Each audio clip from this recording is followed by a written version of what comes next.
पूर्वांचल विकास संघ और है।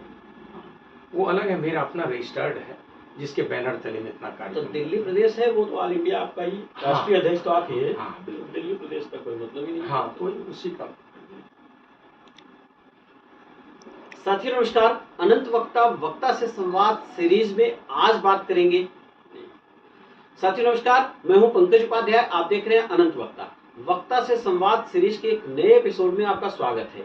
आज बात करेंगे डॉक्टर शंभुनाथ शास्त्री जी से। पूर्वांचल विकास महासंघ के राष्ट्रीय अध्यक्ष हैं, मुखिया हैं, पूर्वांचल का प्रतिनिधित्व करते हैं, राजनीति की समझ रखते हैं, शिक्षक हैं। शंभू जी स्वागत है कार्यक्रम में। जी नमस्कार। इन दिनों 14 एंकर्स के बाइकाट की बात चल रही है। जी बिल्कुल। देश का जिस जगह से आप आते हैं वहां दिल्ली में भी प्रतिनिधित्व जबरदस्त है और पूरे देश में हिंदी पट्टी के लोग मतदान ना करें, राजनीति ना करें, राजनीति में ना आए तो भारतीय राजनीति तो शायद संभव नहीं है इसके बिना। ऐसी जगह पे उस 14 एंकर्स के बाइकाट को आप किस नजरिए से देखते हैं? देखिए, मेरे विचार में 14 एंकर्स का बाइकाट ये ठीक नहीं है, क्योंकि पत्रकार स्वतंत्र रूप से अपने कार्य को करता है और विपक्ष का भी अपना कर्तव्य है। विपक्ष अपनी भूमिका निभाती है और पक्ष के लोग, सत्ता पक्ष के लोग हैं, उनका अपना कार्य है। तो किसी भी देश में पत्रकार को देश का एक चौथा स्तंभ माना गया है।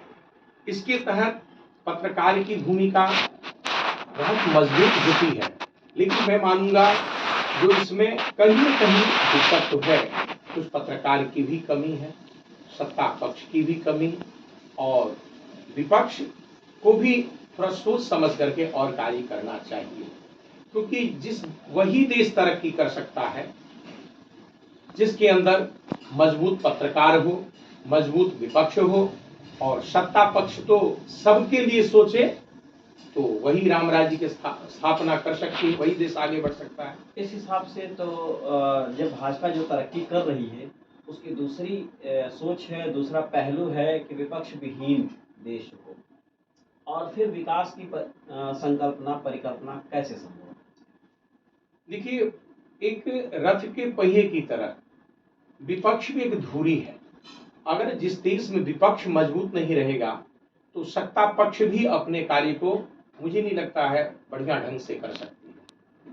तो उसके साथ साथ एक स्तंभ के रूप में मैंने पत्रकार को माना है, तो उसका भी अपना कर्तव्य है। जो भी पत्रकार, क्योंकि विपक्ष को भी आपको साथ लेके चलना पड़ेगा, तभी आम जनमानस का भला हो सकता है। राजनीति तो दूसरी बात है, पत्रकार कितना बदला है और कैसा होना चाहिए पत्रकार? देशी पत्रकारिता, इस देश की पत्रकारिता कैसी हो, इसकी क्या सोच आप रखते हैं? मेरे विचार में पत्रकारिता निष्पक्ष, निष्कलंक और सबको साथ लेने की भावना होनी चाहिए। गरीब अमीर दलगत राजनीति से ऊपर उठ करके, जिस प्रकार अपने देश में आपके ग्रामीण क्षेत्र के पृष्ठभूमि अगर चले जाएं, देश के कोना में, चाहे उड़ीसा हो, बिहार हो, उत्तर प्रदेश का कुछ राज्य हो, राजस्थान का कुछ राज्य हो, वहां आज भी पत्रकारिता नहीं पहुंच पाई है। आज भी सत्ता पक्ष के लोग उन गरीबों के मसीहा तक नहीं पहुंच पाए हैं और अपने आप को ढोल पीटना, जो मैंने यह कार्य किया, अभी नहीं, अभी हमें बहुत आखिरी बेंच तक जब तक हम लोग नहीं जाएंगे, आखिरी व्यक्ति के भला तक हम नहीं जाएंगे, तब तक हम ये नहीं महसूस कर पाएंगे देश हमारा पूर्ण रूप से तरक्की हो गया है। इसलिए विपक्ष को भी लेके चलना है और पत्रकारिता पक्ष जो है उनको भी निष्पक्ष कार्य करना चाहिए, तभी संभव हो पाएगा। कितना संभव लगता है आज की पत्रकारिता, आज के पत्रकार जिस तरीके से एंकर्स बाइकाट हो रहे हैं, जी कुछ चैनल्स बाइकाट जो किए जा रहे हैं, उससे कितना आपको लगता है कि आने वाले समय में राजनीति की कदर करवट ले रही है और पत्रकारिता बहुत कैसे? बहुत अच्छी बात आपने पूछी उपाध्याय जी। देखिए, मैंने इस बात को दोहराया भी है, और पत्रकारिता जो है, आपने जैसे पूछा, पत्रकारिता ही, वो कहते जहां न पहुंचे रवि वहां पहुंचे कवि। पत्रकारिता की वो दूरदर्शिता है जो सूर्य की किरणों की तरह हर अंधेरे को, हर गरीब के, हर विद्यार्थी के सपनों को, हर बेरोजगारों को रोजगार देने, यानी बहुत ही आखिरी आखिरी छोर तक उसे पहुंचना है। और यह कार्य भारत का स्वतंत्र पत्रकार ही कर सकता है। उसमें कहीं न कहीं मुझे थोड़ा सा दिक्कत महसूस हो रही है। कुछ पत्रकार जो अपने कर्तव्य निष्ठा में कहीं न कहीं थोड़ी सी त्रुटि कर देते हैं, उसकी वजह से स्वतंत्र पत्रकारिता में निष्पक्षता पे कई बातें उठ जाती है। लेकिन ऐसा नहीं है, बहुत अच्छे अच्छे पत्रकार भी है जिन्होंने देश के लिए एक ऐसा कार्य किया है, ऐसा दिशा देश को दिखाया है, जो भारत को आगे बढ़ाने में पत्रकारिता का भी बहुत बड़ा हाथ है।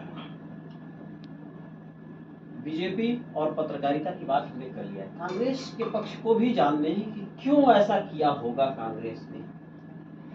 देखिए, मेरे विचार से राजनीतिक भाषा तो मैं नहीं बोल रहा, लेकिन मुझे जहां तक एक जनमानस के लिए, एक सामान्य कार्यकर्ता और देश के नागरिक के नाते, कांग्रेस को भी कहीं न कहीं इस बात की कहीं कोई चिंता है अपने अपने साख बचाने की, और उस मंच से उनकी आवाज को पूर्ण रूप से सुना नहीं जा रहा है, उनकी आवाज को बढ़िया ढंग से प्रस्तुत नहीं किया जा रहा है मंच से।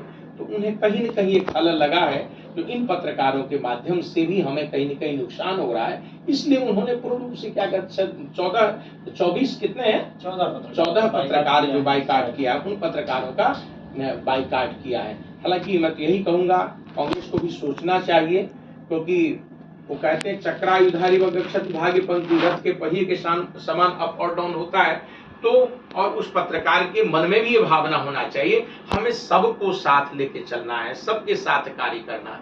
और जब तक विपक्ष भी यही नहीं कहता है, जो उन्हें भी पूर्ण रूप से दायित्व निर्वहन करने का मौका मिले, तो कहीं न कहीं त्रुटि है।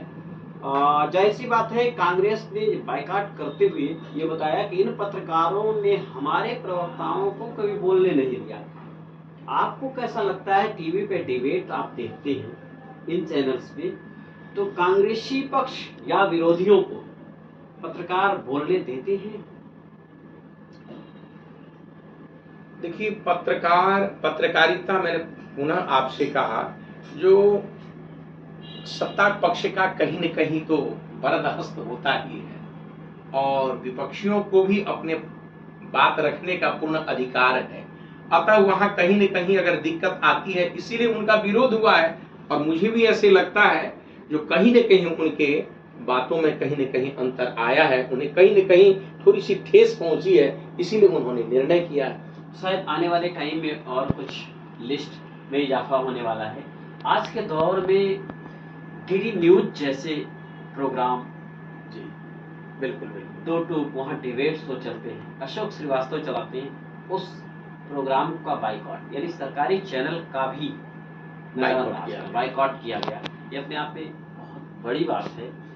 आखिर में क्या मैसेज ऐसा देना चाहेंगे जिससे पत्रकारों को सद्बुद्धि आए, कम से कम दोनों की बात सुने, सबकी बात सुने, लोगों तक पहुंचाएं, क्योंकि वो ट्रांसमीटर है। आपको मैंने जैसे कहा, जो मेरी समझ से एक प्रवक्ता के नाते, एक पूर्वांचल समाज के अध्यक्ष के नाते, खास करके जहाँ तक हो पाता मैं दबे कुचले असहाय और जितने मेरे साथी हैं, जहाँ तक मैं कर पाता हूँ समाज सेवा, मेरी बड़ी रुचि है उसमें। आपने बहुत अच्छा प्रश्न किया। पत्रकारों को भी निष्पक्ष रूप से जब तक उन गलियारों तक अपनी बात को नहीं रखेंगे, जब तक विपक्ष को भी पूर्ण मौका नहीं देंगे, जब तक और अन्य कार्यों में भी ऐसा अपने आप को पूर्ण रूप से समर्पित नहीं करेंगे देश के प्रति, तो कहीं न कहीं दिक्कत तो आएगी ही। और मेरा मानना है, इसके लिए पत्रकारों को भी सोचना चाहिए, उसके ऊपर निर्णय लेनी चाहिए। आखिर इन पत्रकारों का जो बहिष्कृत किया गया है, और कांग्रेस पार्टी को भी निर्णय लेनी चाहिए, देश हित में यह निर्णय लेना चाहिए, जो पुनर्विचार करके सब, क्योंकि मैंने एक बात और कही है, देश में विपक्ष का भी वही रोल होना चाहिए और पत्रकार का भी वही रोल होना चाहिए। और सत्ता पक्ष तो कहता ही हमें देश सेवा कर रहा हूँ, लेकिन देख रेख के लिए कहीं न कहीं मजबूती के लिए विपक्ष का भी स्तंभ रूप से मजबूत होना ही अनिवार्य है। और आम जन का आवाज तो पत्रकारिता ही उठाती है, पत्रकार ही उठाता है। अगर वही किसी प्रकार की उसमें कहीं न कहीं त्रुटि कमी आ जाए और वह भेद विभेद की बात करने लगे, तो फिर देश का तो समझिए कहीं न कहीं देश का नुकसान होगा। देश का नुकसान। बिल्कुल बिल्कुल। आज के लिए बस इतना ही। आपने कार्यक्रम में हिस्सा लिया, बहुत बहुत बहुत बहुत धन्यवाद। नमस्कार। ऐसे ही किसी दूसरी शख्स से पत्रकार पार्टियों के प्रवक्ता नहीं हो सकते, नॉलेज ऑफ ट्रांसमीटर है। आपकी भी बात, पक्ष की बात, विरोधियों की बात, सबकी सामान्य जनमानस तक पहुंचाने की जिम्मेदारी होती है, पार्टीबाजी की नहीं। ऐसे किसी दूसरी वीडियो के साथ फिर से भेंट होगी, तब तक बने रहिए, बहुत ध्यान से रहिए। धन्यवाद, नमस्कार।